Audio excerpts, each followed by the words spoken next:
Welcome, everyone, to The Pursuit of Excellence, the official voice of the Douglas County School System.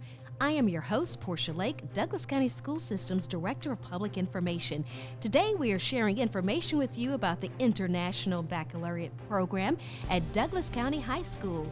And today, we are joined by Douglas County High School Principal Kenya Parks and IB Coordinator and Assistant Principal Dr. Grant Fossum. Welcome both of you to the program. And it's so good to have you with us here today. And Principal Parks, why don't you first start off the program by telling us what is the IB program? What does that stand for? Good morning. The IB program stands for International Baccalaureate. Okay, and Grant, why don't you tell us a little bit more about what that means? Well, oddly enough, the part that people forget about it is international. And one of their things is being international mindedness. And what that really means is this same program is available throughout the world in over 140 countries with over 1.3 million diploma graduates in the IB program. It is something where you can get the same education in China, in India, in Nigeria as you get over here.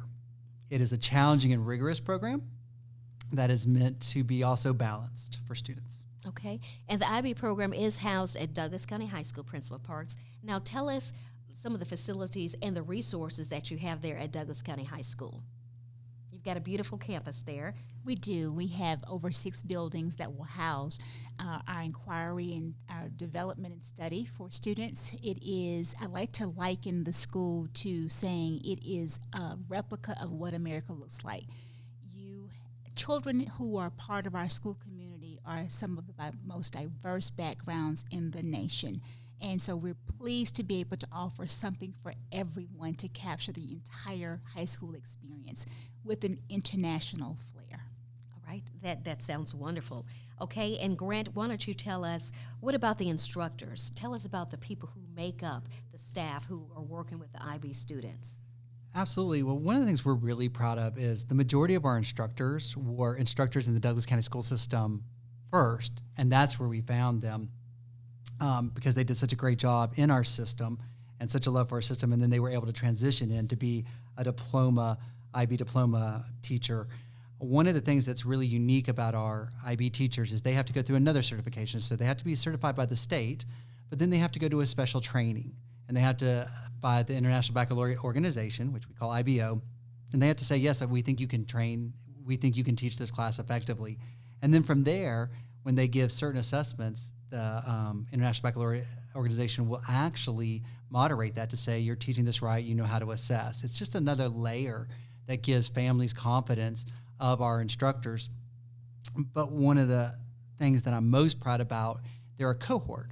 So in 9th grade, most of the students have the same teachers. For American government, they'll all have the same teacher. For math, they'll all have the same teacher.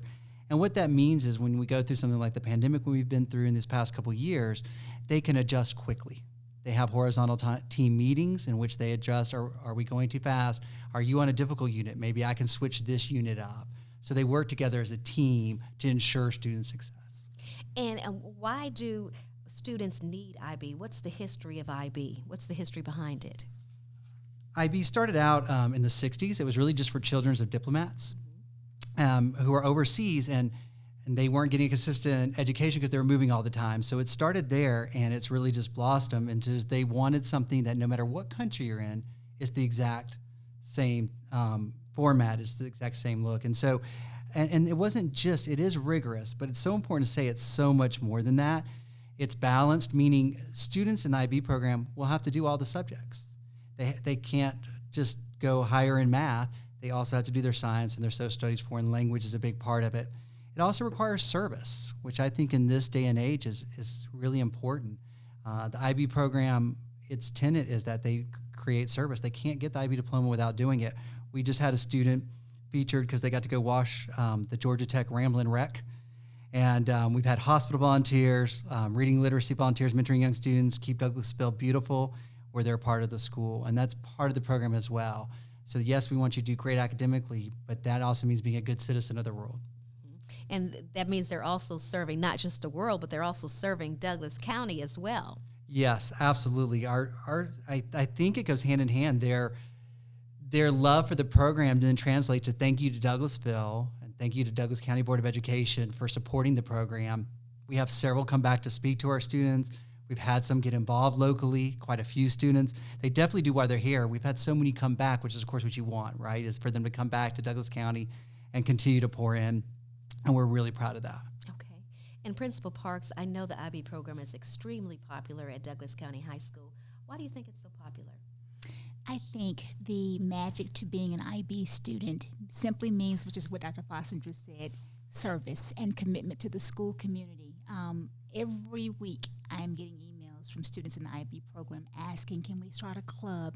Can we do this? They have wonderful ideas that are rich with tradition that are designed to improve the plight of our community. Right now I have a gentleman who has asked me, can we serve in honor of National Bus Drivers Week, can we do something to support them and say thank you for all that you do? And I'm willing to open up my arms and my heart to say absolutely. You lead the charge, and I will approve and support whatever you need to do to make that happen. And so the clubs that we have at Douglas County High School help to round those students off. It gives them a voice.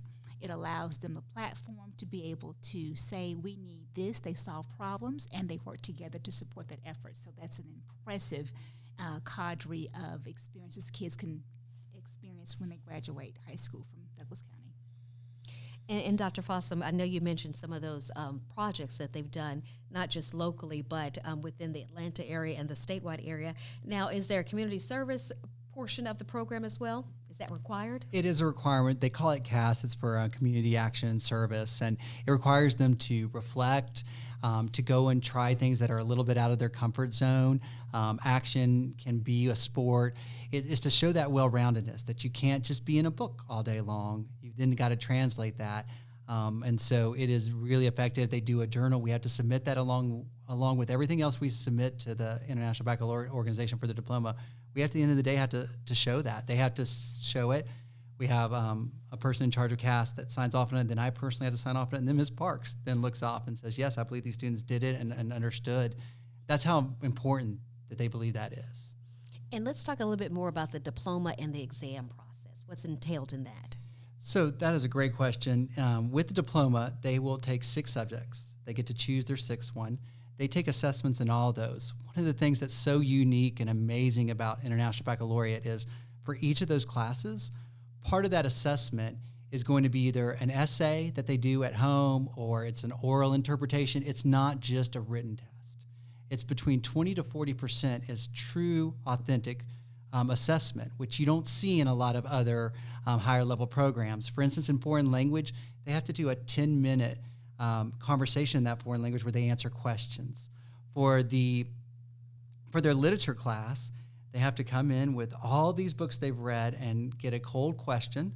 They get a few notes, and they get to talk 15 minutes about the themes and the characters to show that not only can you take an essay about just one, but you can really show how it's impacted you deeply. With science, it's an authentic lab. With math, it's a real life statistical situation where they get real data. So applicable, not just, hey, we want you to learn this, but are you applying it? And so that has been really fantastic, that assessment.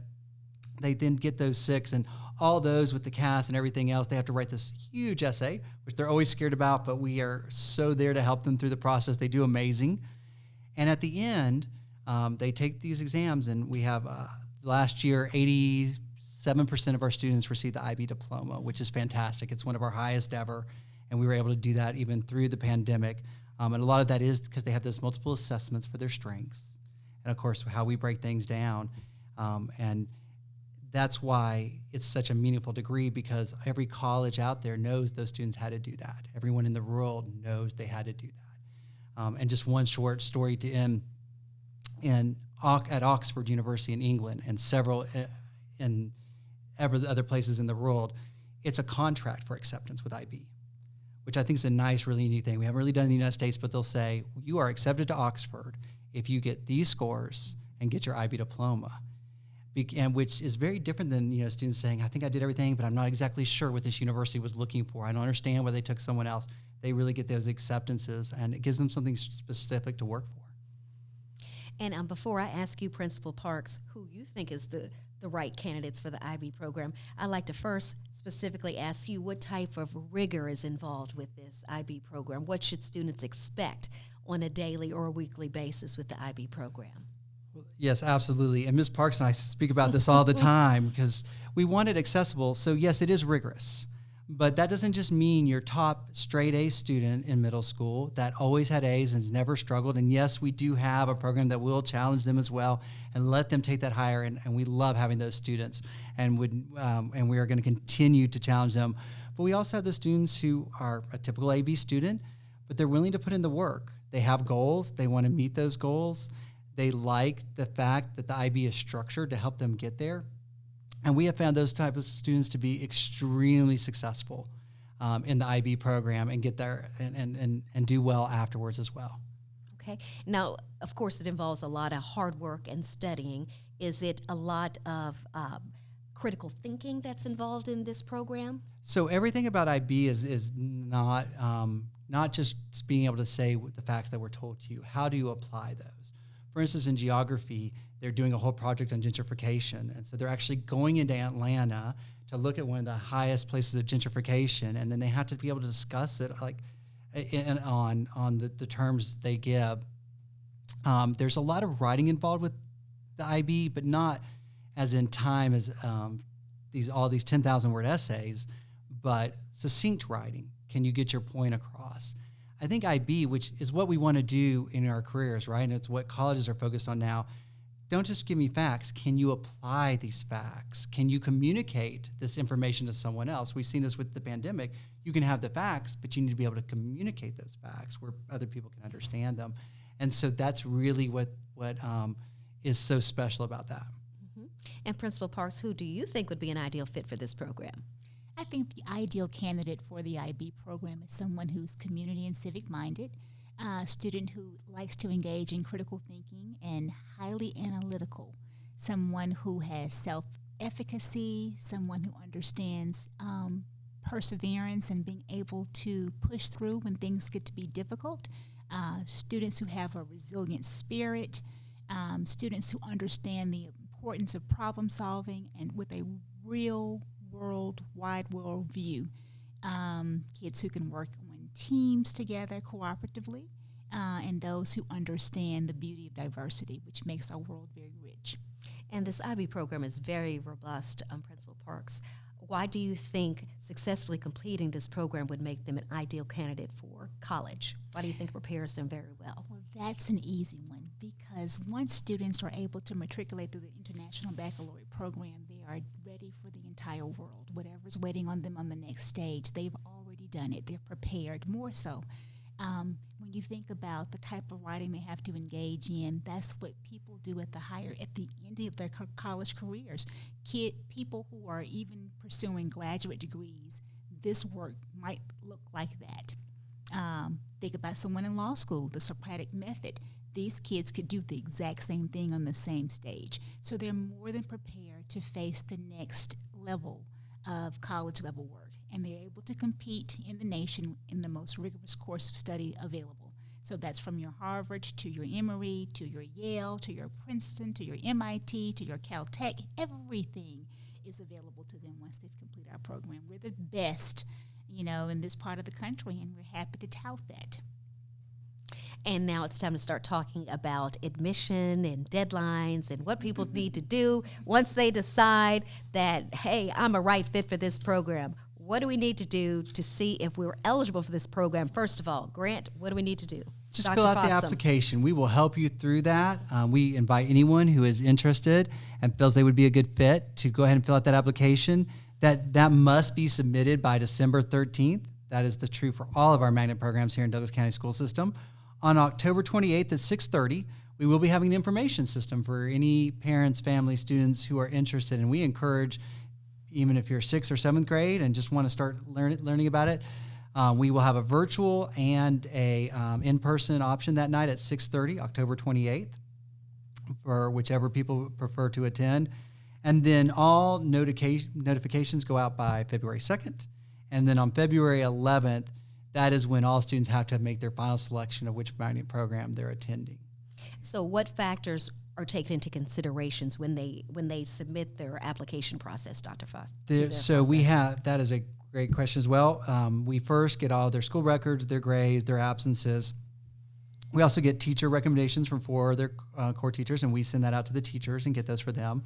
And then we also have an interview day where they come in and they interview. We look at their standardized testing as part of the puzzle piece, STAR testing, milestones testing. And then we have a matrix that we put together so that we're applying that fairly. And then we go from there and send out our lessons. But we try to, our goal, as it's been since the day when we opened in 2006 at Douglas County High School, is to create the most opportunity and not do anything that would limit a student who could be successful in the program. All right.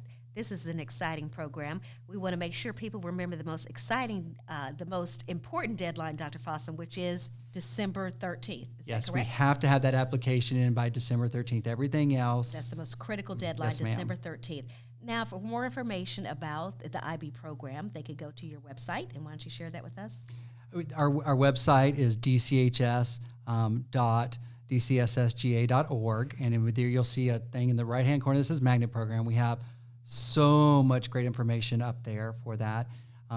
We also have a Facebook page that's mentioned on our website. If you want to add to it just to get more information, you're welcome to do so, and they're always welcome to email me.